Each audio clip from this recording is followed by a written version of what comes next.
Yeah, so this is a cold open in the most literal of senses. Ooh. Yeah. I like it. Coming in fucking hot. Or not. Or not. As to her, look, you know by now my obsessions, right? I don't hide my obsessions. I wear my obsessions on my sleeve. I enjoy tales from the fucking brink of human experience, yes? Flatliners shit. I'm all about that flatliners shit. People who've fucking tickled the void, you know? People who've just almost punctured the veil and come back. Yes. The very limits of life, the corona between life and death, that incredible, uncharted fucking zone of human experience where you are just on the brink and you come back to tell what tales, you know, to speak of what you've seen. Come with me, please, then, both of you, won't you? Okay. To 1980, New Year's Eve, 1980. All right, I'm on this journey. Let's do this. Yeah. And I'm going to ask you for some context here. Okay. Minnesota, Langby, Minnesota. Sure. What's that like there, CoRri, Steve? Langby, cold in the winter? Yeah, right. Extremely cold in the winter. Yeah. You know, it's remote. I mean, I don't know the town of Langby specifically, but there's a lot of remoteness in Minnesota. Yeah, it's a big large state with very few people. Yeah, I think there's probably a reason you won't have heard of Langby, Minnesota, because as of 2017, right, the population of Langby, Minnesota was 87 fucking people, right? Excellent. In Langby, Minnesota. It is remote. It is frigid. It is isolated. So on New Year's Eve, 1980, a 19-year-old by the name of Jean Hilliard is out with her friends in the nearby town of Foston. All right, so it's maybe a 10-minute drive away, but a long fucking walk to Foston, right? Okay. And she's out on New Year's Eve with her friends at the American Legion in Foston, which is the place to fucking be if you're in that neck of the woods and they're celebrating New Year's Eve. That's how you know that it's like a real small place. Is like the American Legion is where you hang out. Yeah, exactly. Like that's for old men is what the American Legion is, to like play pool. And we have similar here in a haze of smoke. Exactly. We've got the Legion here. We've got, the local conservative club or whatever. Now, Jean takes her father's car. She's no fucking idiot. Tries to drive home, but moments into her drive back from Foston to Langby, the car stalls. She slides into a ditch. She's stranded. Now, Jean is in cowboy boots. Okay. Jean is in a functional winter coat. She's in mittens. She knows that she can't walk 2.5 hours all the way to Langby from Foston. Luckily for her, all right. She has a good friend, Wally, who lives just 2 miles away from where she's crashed. Okay. So she sets out. She sets out in minus 22 degree weather. Oof. Golly. Minus 22 degrees. She sets out in her cowboy boots for her friend Wally's house. And whether it was the snow, whether it was the cold, just fucking got too much for her, whether she became disoriented, she never made it. She never made it to Wally's place. Later on, she was quoted as saying, I'd get over one hill, I'd think his place would be there, and it just wasn't. Oh, that is the worst feeling. Yes, so we've all been there. We've all been there. And the cruelty of this story was that she got within 15 feet. Within 15 goddamn feet of Wally's front door. No. When it went dark, she passed out from cold and was able to crawl within 15 feet of Wally's front door. Roughly 1 a.m. is when the lights went out and she hit the deck, all right? Now, Wally was a character, right? It's the name Wally kind of brings to mind. Wally had brought a lady home the night before, okay? Oh, my. Which may well have saved Jean's life, because Wally rose at 7 a.m., okay? Drew his curtains, looked out in his yard and noticed a bump in the snow. A bump in the snow, which was Jean, okay? Oh, man. She'd been outside in minus 22 temperatures for around about 6 hours. Oh my God. That's insanity. 6 fucking hours, frozen, literally solid, frozen, literally rigid, eyes open and glassy, eyes staring. Oh, that's literally horrifying. froze on all fours in his garden. Wally grabs her by the on collar. all fours?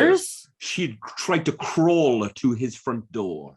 Mike, this is this is out of a horror movie. That is out of The Shining. That is completely. Yeah. Wow. Wally drags her into his home. The nearest hospital is 10 minutes drive away, back in Foston, right? So ironically for Jean, it's back to Foston. She fucking goes. She should have just gone straight there. Oh, well, yeah. Cuts out all of the fucking trauma. They couldn't get her. They couldn't fucking fit her into the cab of Wally's pickup because she was literally frozen. Yeah. Luckily, Wally's fucking, Wally's fucking piece of trim from the night before had her fucking car with her, so she was able to just lay Jean across the back seat of her car. Did you just say piece of trim? I did. I did. That's a callback to a watch along recently. I'm sure they used that term in Dream fucking Catcher. That isn't part of my. That's not just part of my vernacular, right? I'm not just kind of showing my true self here. I'm really not. That's a callback, folks. I'm playing 4D chess. So anyway, right? Hey, serious fucking business here. They get her to the hospital and she is literally serious frozen business. stiff. There's a woman cartoonishly frozen. Yeah, really, like Wile E. Coyote or something. Fit her into a car. They arrive at the Foston Hospital, and immediately the bills start ramping up. You know what I mean? But how dare you? At first glance, doctors gave her absolutely zero chance of survival. Completely stiff, glassy-eyed, unresponsive.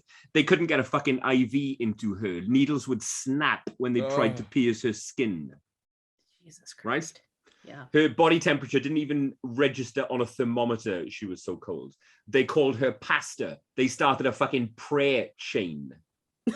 That's the American medical system at work. That's right yeah. Can we get a needle in? I don't know, guys. Get a prayer chain going. Gotta call a pastor. So, the physician who worked on her, right, a guy by the name of George Sather, he is quoted as saying, "The body was cold, completely solid, just like a piece of meat out of a deep freeze." Right? That is nailed that Minnesota accent. That's not a Minnesota accent. No, that's totally. No, it is. Yeah. Can you try it again, but go like a little more Fargo with it? No, try a little more 1840s minor like you were doing. That was good. That was actually what I was going for. So it worked. So here's what they did, right? The combined medical expertise of the hospital in Foston. They basically wrapped her in a fucking electric blanket and let her thaw out. That's all they could do. That is it. And prayed, of course. And they prayed like sons of bitches and just let her thaw out. I'm surprised they didn't just leave her in warm water in the sink. Put her in a Ziploc. Yeah. Yeah. But here's the thing, right?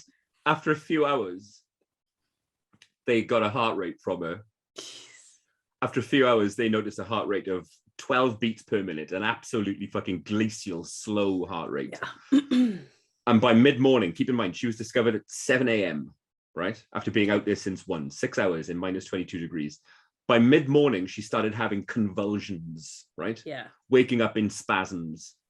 By noon, she was absolutely fucking fine.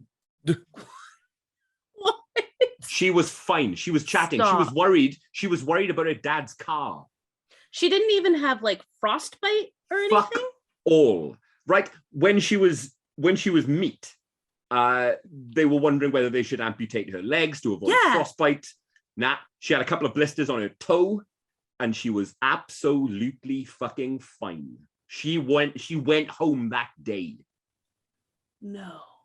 She was fine. Was she like flash frozen? Was it like so like, quick that? Well, just, you know, I don't understand. Just no freezer burn on her, like nothing. Yeah, mild frostbite to her extremities, but she completely recovered. No loss of cognitive function, no loss of motor skills, nothing. She walked it the fuck off, mate. That's incredible. That, Isn't it?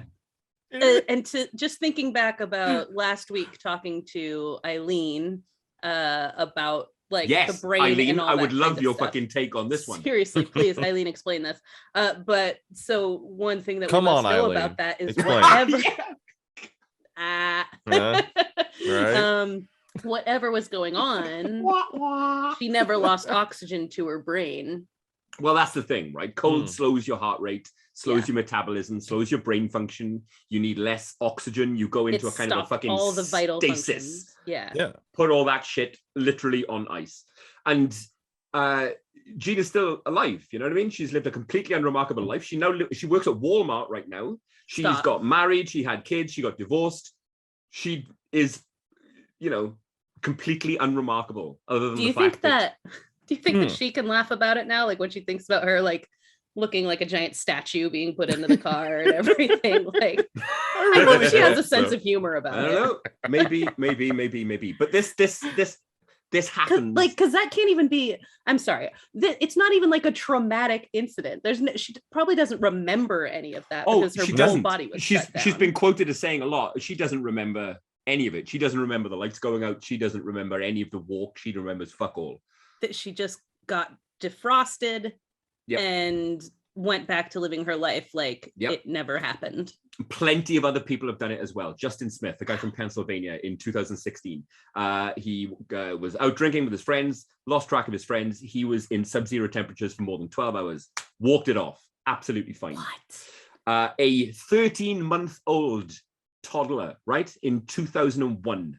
We are in Canada. This kid walked out of her home in nappies and a t-shirt, was discovered at 3 a.m., stiff as a fucking board, was absolutely fine. Was she drinking too?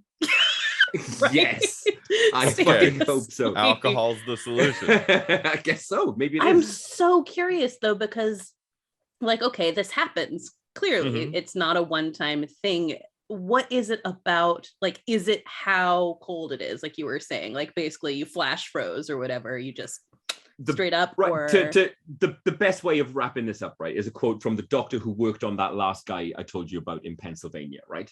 Yes. A doctor by the name of Gerald Coleman, and his quote was, "My clinical thought is very simple. You have to be warm to be dead."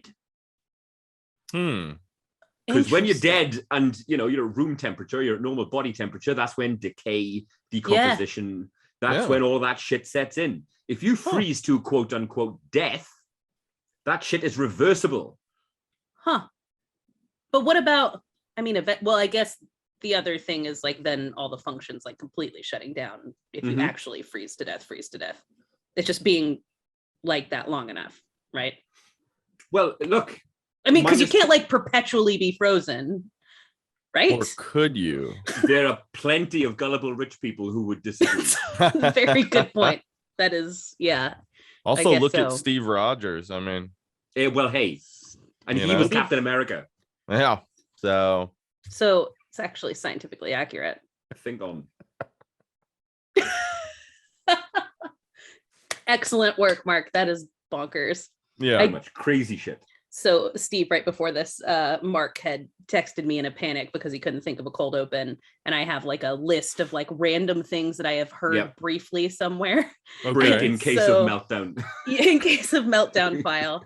And so I had literally just had in a folder, Jean Hilliard, Frozen Woman, which have you ever seen Mysteries at the Museum?